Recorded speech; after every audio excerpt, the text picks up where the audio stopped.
Ada 4 perusahaan yang telah dicabut. Ya. Bahwa kita lihat menurut catatan saya PT Anugrah Surya Pratama, ya. PT KW Sejahtera Mining, ya. PT Mulia Raymond, PT Nurham. Nah, ada satu yang sangat besar, daya rusaknya PT GAK tidak dicabut. Itu jadi pertanyaan deh, kenapa GAK itu nggak dicabut izinnya? Iya, GAK ini jangan-jangan ada apa? Katanya apakah karena BUMN?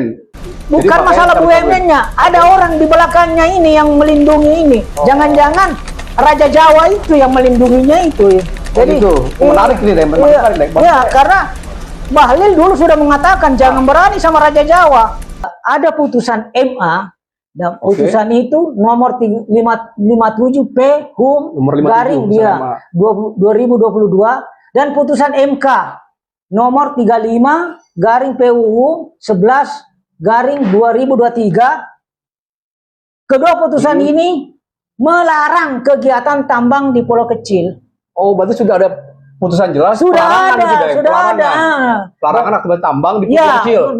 Berarti kalau rejim ini Prabowo melanjutkan, itu berarti menentang putusan peradilan tadi, MA dan MK tadi ya? Iya.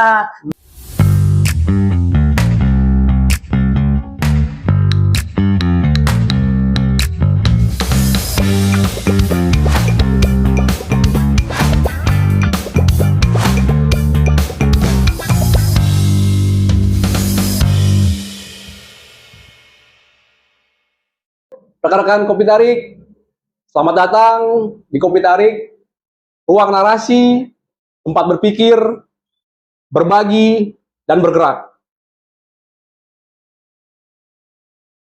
Kali ini kita akan membahas masih pada topik yang sama mengenai penambangan nikel di Raja Ampat, Papua yang berhubungan dengan politik dan hukum.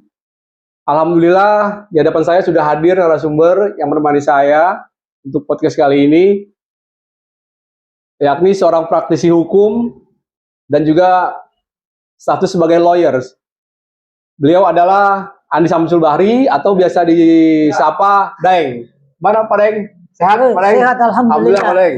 Gimana Daeng? Aktivitas hukum Daeng atau beracara masih jalan atau gimana Daeng? Assalamualaikum warahmatullahi wabarakatuh. Terima kasih, pertama-tama saya ucapkan terima kasih atas undangan Kopi Tarik untuk membahas mengenai eksploitasi Pulau Raja Ampat oleh penambang-penambang. Nah, sekarang dalam kondisi sehat, alhamdulillah. Alhamdulillah, ya. Walaupun masih kita masih sama-sama berjuang kita pada. Nah, mengenai Pulau Ampat ini kan kita kenal lebih dulu kan dia tempat wisata. Wisata indah. Bahkan UNESCO ya. Iya. UNESCO. Nah, sekarang ini dirusak oleh adanya penambangan nikel. Dan itu yang memberi izin siapa? Ya pemerintah. Berarti tetap titik sentral dalam hal ini pemerintah, lagi-lagi pemerintah. Iya, pemerintah. Nah, saya berharap pemerintahan Prabowo ini jangan mau melanjutkan kesalahan yang sebelumnya, rezim sebelumnya. Nah, kita lihat bahwa ada 4 perusahaan yang telah dicabut.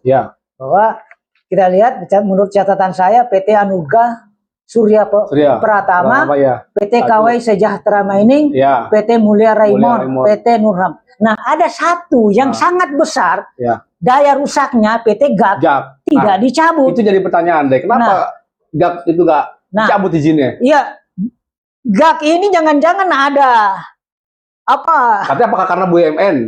Bukan masalah BUMN-nya, ada orang di belakangnya ini yang melindungi ini. Jangan-jangan Raja Jawa itu yang melindunginya itu. Jadi itu menarik nih, ya, karena Bahlil dulu sudah mengatakan jangan berani sama Raja Jawa. Oh, seperti itu. Nah, itu berarti indikasi ke sana. Kita lihat ya, bahwa PT GAK itu menurut dari konferensi persnya Menteri SDM Bahlil Lahadalia mengatakan bahwa dia sudah mendapat izin eksplorasi pada tahun 1972. Jadi kita mengingat kembali lagi ke belakang bahwa itu zamannya Pak Harto. Pak Harto 1972. Nah, zamannya Pak Harto sudah eksplorasi, kenapa nggak diberikan izin eksploitasi? Berarti ada yang sangat dipertimbangkan oleh Pak Harto di sini. Berarti secara logika juga nggak match deh. Seharusnya ketika sudah ada izin eksplorasi, berarti ada izin juga eksplorasi. Harusnya kan gitu. Baru ada aktivitas penambangan sana kan. Nah, setelah berganti rejim ke Habibie, berganti rejim ke Gus Dur, berganti rejim ke Megawati, berganti rejim ke SBY, tidak pernah diberikan izin eksploitasinya. Nah, pada saat berganti kepada rejim Raja Jawa, tahun 2017 diberikan izin. Oh, berarti keluar izin itu ketika periode Jokowi maksudnya? Jokowi periode pertama Jokowi.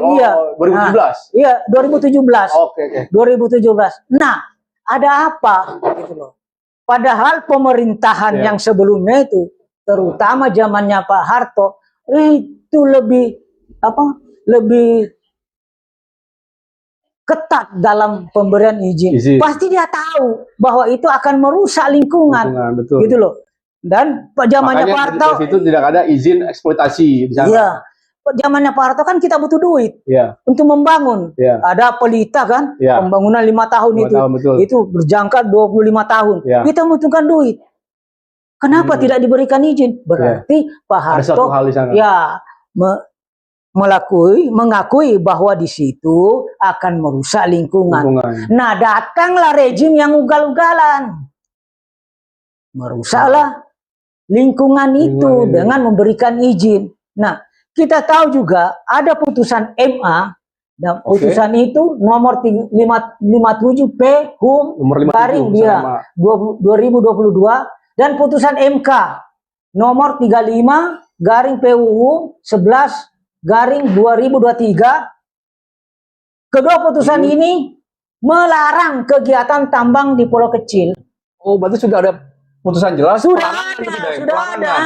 Larangan aktivitas tambang di pulau kecil. Berarti kalau rejim ini Prabowo melanjutkan, itu berarti menentang putusan peradilan tadi, MA dan MK tadi ya? Iya. Jadi ini artinya rejim sekarang tidak mematuhi putusan pengadilan. Seharusnya taat kepada putusan peradilan itu.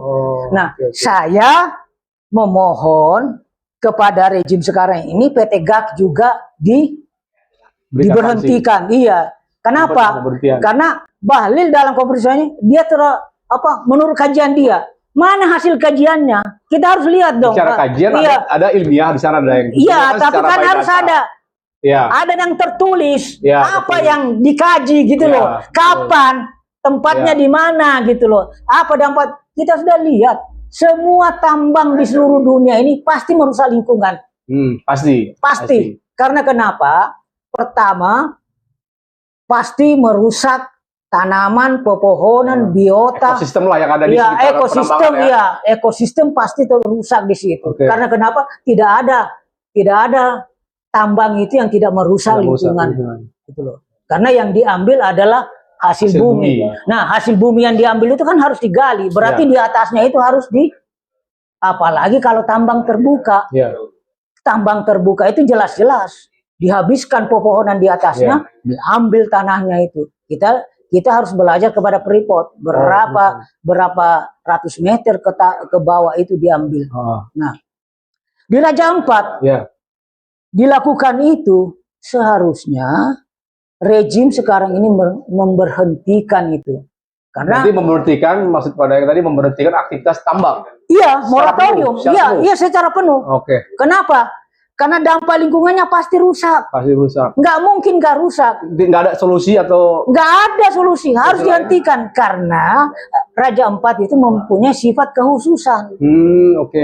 Karena sudah ditetapkan oleh UNESCO sebagai kekayaan alam. Ya, kekayaan alam, kekayaan yang tak ternilai kan. Nah, gitu loh. Nah, Itu yang harus dilindungi, bukan melindungi pengusaha. Kalau itu kalau itu yang dilindungi, maka masyarakat adat terlindungi, masyarakat di situ lagi. Dan presiden rezim sekarang itu punya hak untuk memberhentikan itu, mencabut izinnya. Apalagi ada dasar menurut hukum, bukan menurut saya. Ada dasar menurut hukum. Pertama, putusan MK dan putusan MA. Nah, yang kedua, kita tidak pernah diberikan, artinya audit investigasi secara transparan. Iya, transparan. Berapa ditambang di situ, berapa dimasukkan ke negara, tidak pernah ada itu. Nah, kapan timnya yang diturunkan oleh Menteri SDM? Apa hasilnya? Seharusnya kan ada, ini loh hasilnya. Sekian tambangan, sekian kerusakan, sekian sudah diperbaiki. Itu yang kita karena pasti saya yakin bahwa setiap perusahaan yang menambang tidak pernah akan bisa mengembalikan kerusakan lingkungan. Itu sudah pasti. Sudah pasti. Secara alamiah aja ya. Iya. Jadi untuk dikembalikan seperti semula itu mustahil. Mustahil. Seperti terjadi di Freeport.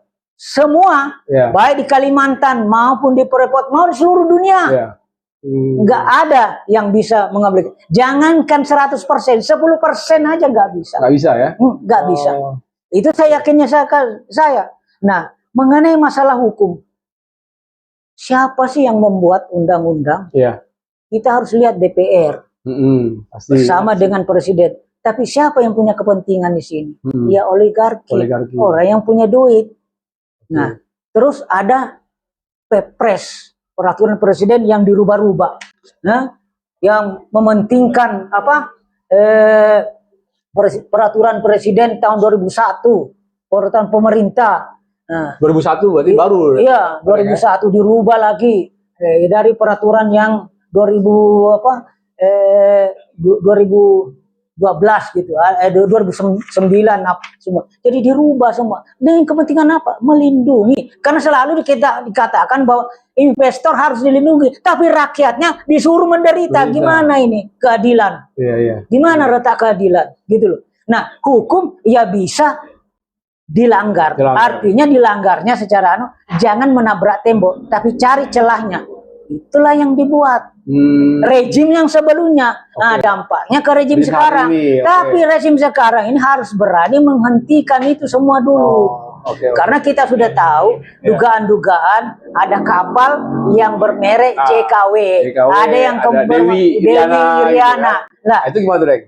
Ya, perkara itu tidak diakui. Tapi berdasarkan informasi berkembang di media, walaupun berlabelkan misalkan Jokowi tadi atau Dewi Iriana, tapi kan menggunakan bendera, ada Panama dan sebagainya gitu, bukan bendera Indonesia.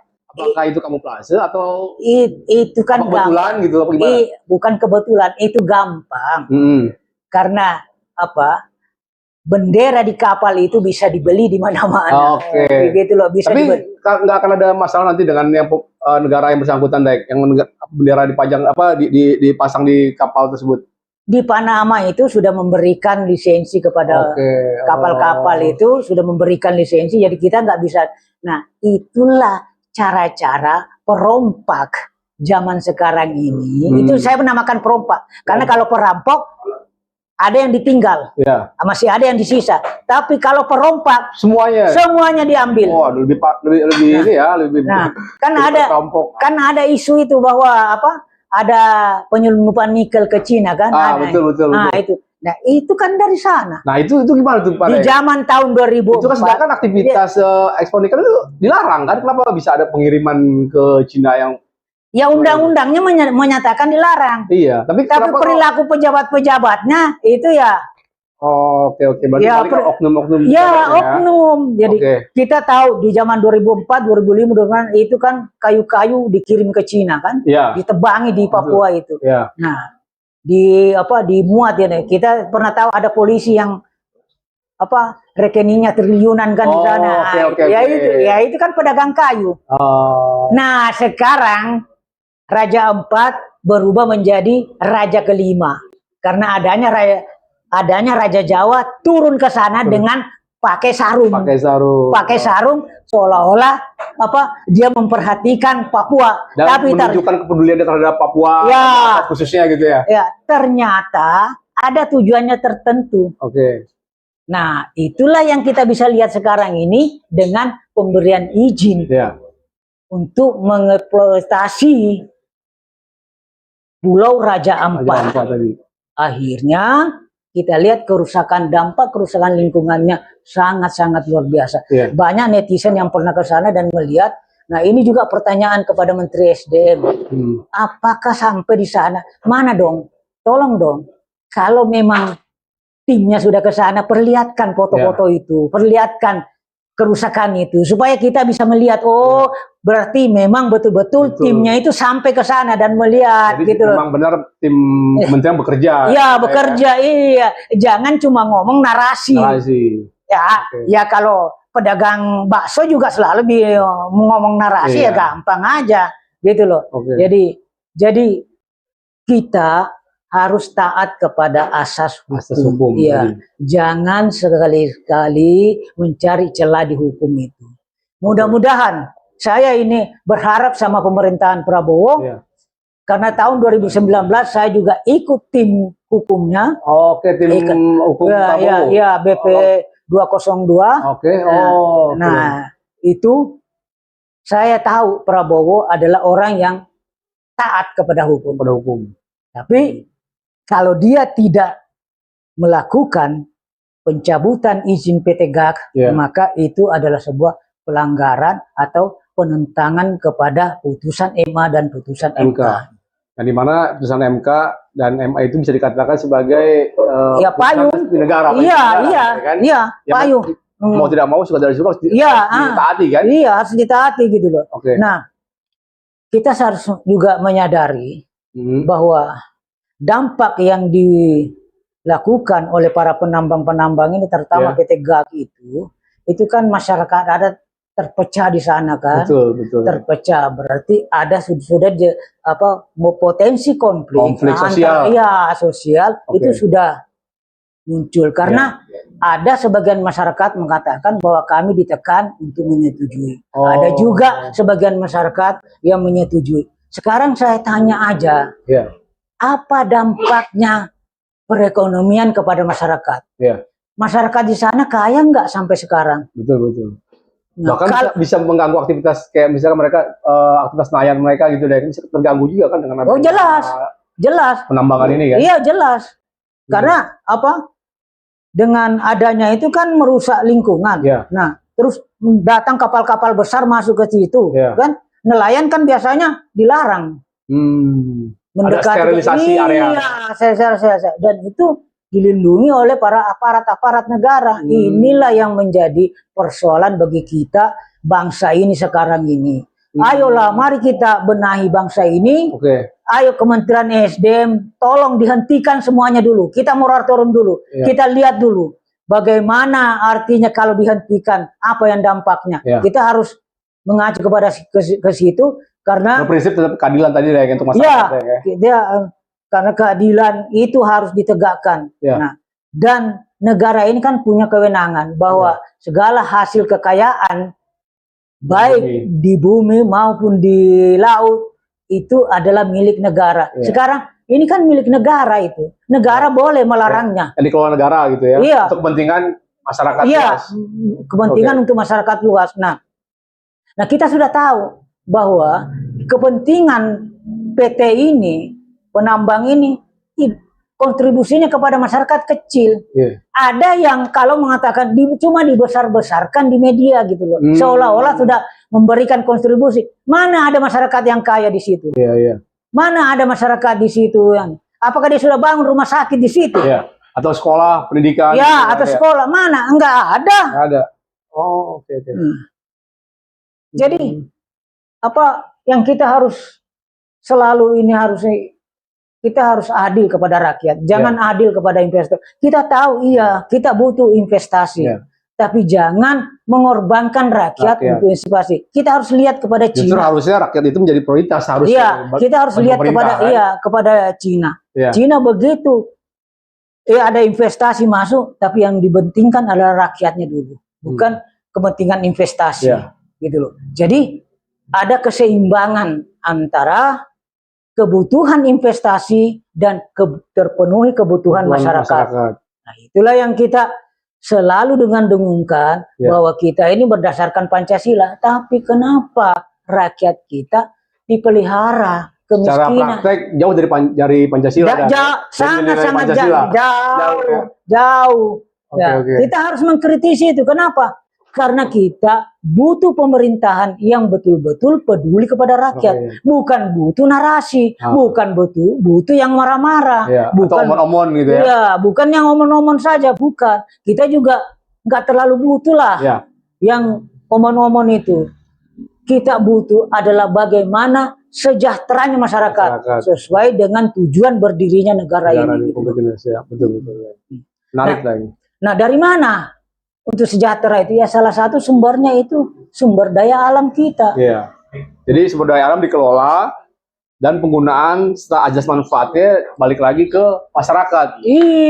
Ya itu ya pasti balik ke masyarakat. Yang pertama, jadi mendapatkan keadilan, kesejahteraan secara terpenuhi otomatis.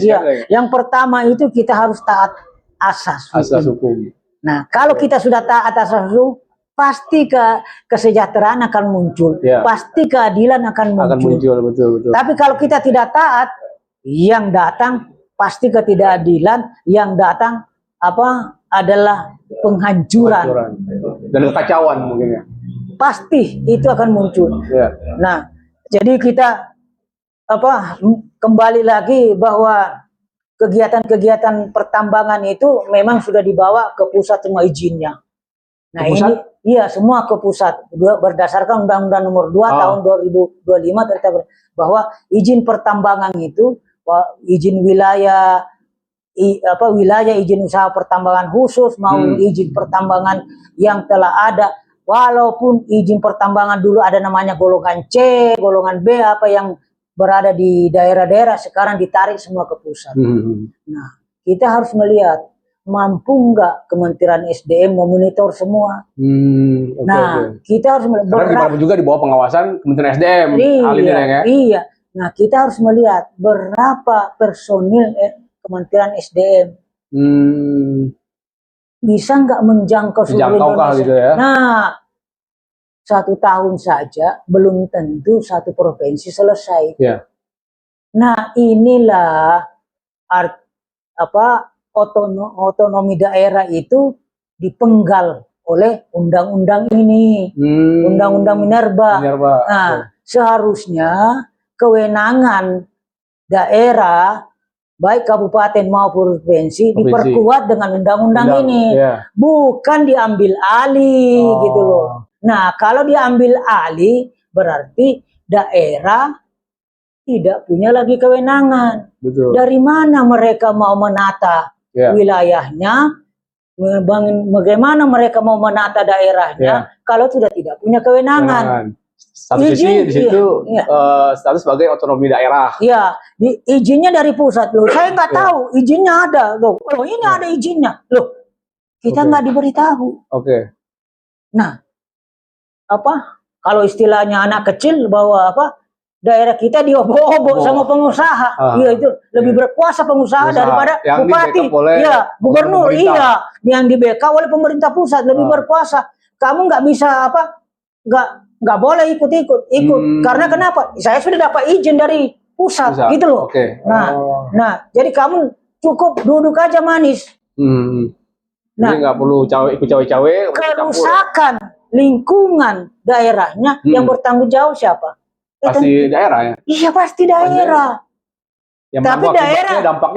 Tapi daerah mau mencari makan ya nggak boleh. Gitu loh, gimana? Ya gitu loh. Mau mencari makan dari tanahnya sendiri, mengambil duit dari tanahnya sendiri untuk dimasukkan PAD tidak boleh. Tapi begitu kerusakannya ya dikasih ke dia. Jadi kasarnya gitu loh. Dikasih telek di mukanya orang-orang ini. Jadi gitu yang nggak enaknya dinikmati masyarakat sekitar, yang enaknya pusat dan lain-lainnya. Nah, sekarang di pusat tidak transparan. Hmm. Kita harus melihat di pusat itu, terutama Kementerian SDM itu, Ya. berapa sih penghasilan tambang per tahun itu. Kita harus terbuka Seharusnya dong. datanya harus ada ya. Iya, zamannya Pak Harto Dan itu. berapa tambang Iya. explore dan Iya, berapa wilayah iya, iya. explore, Zamannya Pak perusahaan Harto itu bermain di sana. artinya produksi minyak kita itu berapa juta barel per hari itu ada.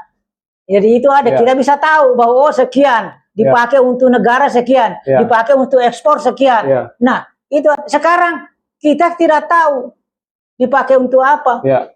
Sekarang kita mengekspor itu mentahnya saja langsung ke luar negeri. Nah, begitu ada kebijakan harus ada smelter di Indonesia, harus ada ini, harus ada itu. Eropa berteriak, Amerika berteriak, karena mereka hilang jasa di situ, uang jasa, hilang pekerjaannya gitu loh. Nah, sebenarnya inilah yang harus dilindungi oleh pemerintah. Pemerintah punya kewenangan kok. Stop. Bangun smelter. Bangun ini. Yang bekerja rakyat Indonesia. Bukan rakyat Amerika. Bukan rakyat Cina. Bukan rakyat Eropa. Jadi dari rakyat untuk rakyat balik. Iya. Motonya pas ya. Ya, itu dari segi politik. Harusnya politik itulah disitulah gunanya politik. Bukan artinya. Karena kan bicara politik bicara tatanan kebijakan. Iya. Yang berdampak pada aksi di lapangan. Ya, bukan berebut untuk menjadi presiden, bukan berebut untuk menjadi anggota DPR, tapi berebut untuk mensejahterakan rakyat. Dari mana? Iya, dari tambang ini. Karena ini miliknya bangsa Indonesia.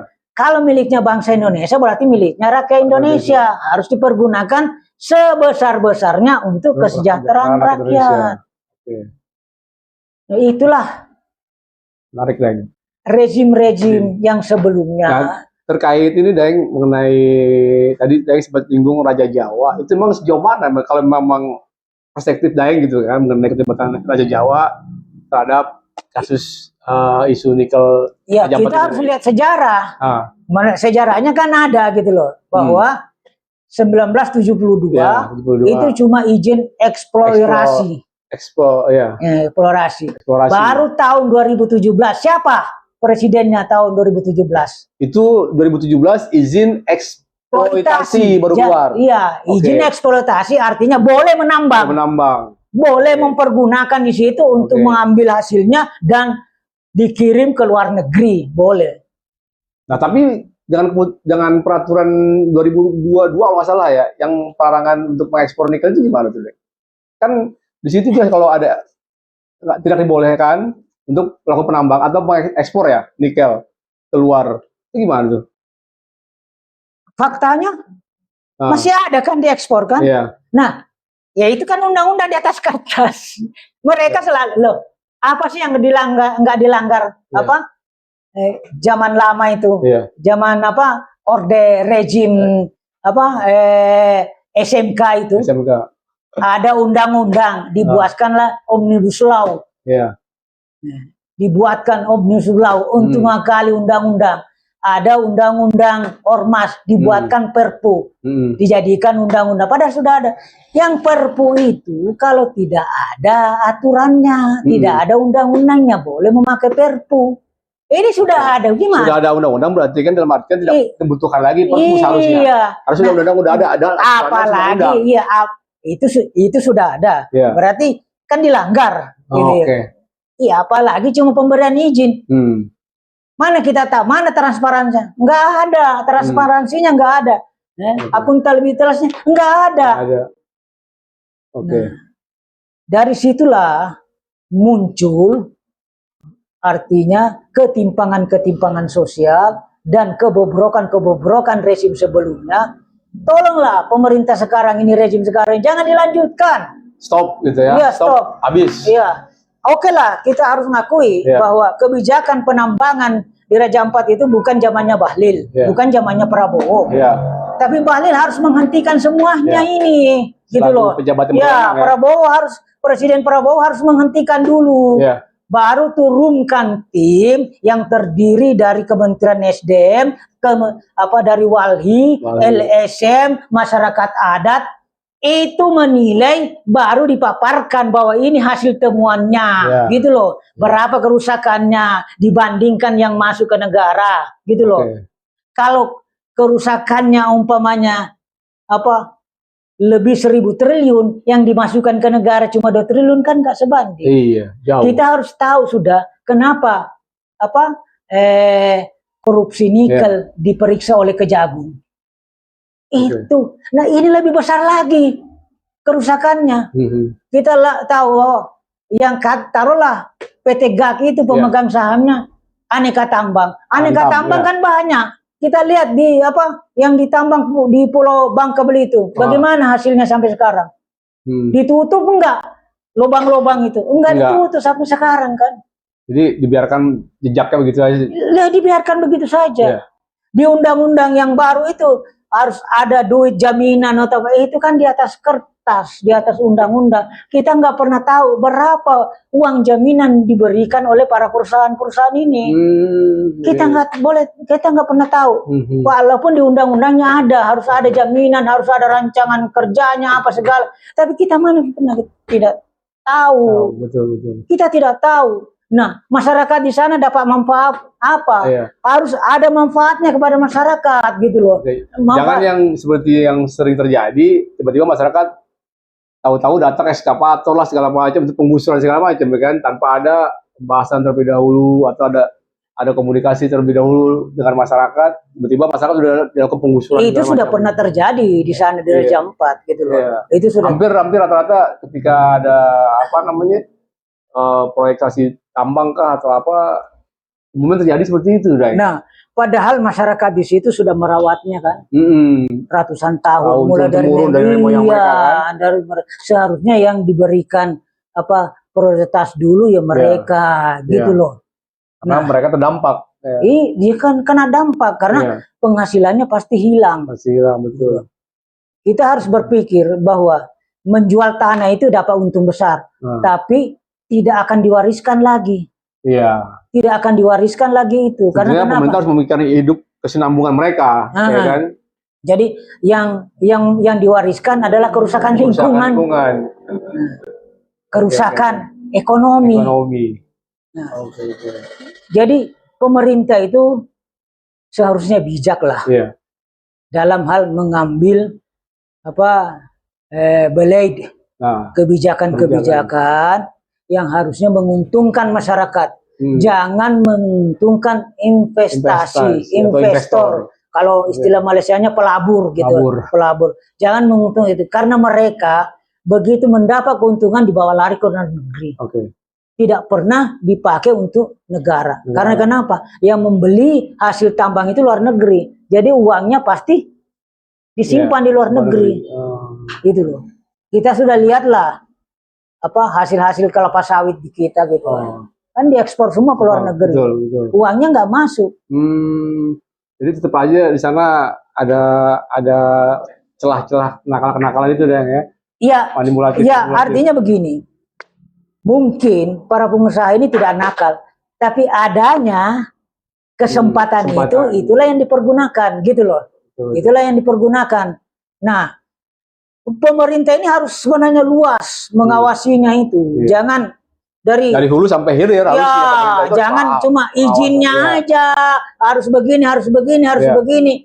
Tapi di undang-undang harus jelas bahwa hasil pertambangan itu, bahwa jika mendapatkan nilai berupa uang, harus langsung ditransfer ke bank-bank negara atau dimasukkan sebagai cadangan devisa negara, gitu loh. Itu loh, harus dimasukkan sebagai cadangan devisa negara. Jadi begitu kita terjadi krisis, terjadi apa-apa yang membutuhkan devisa, ya tinggal ngambil itu loh, gitu loh.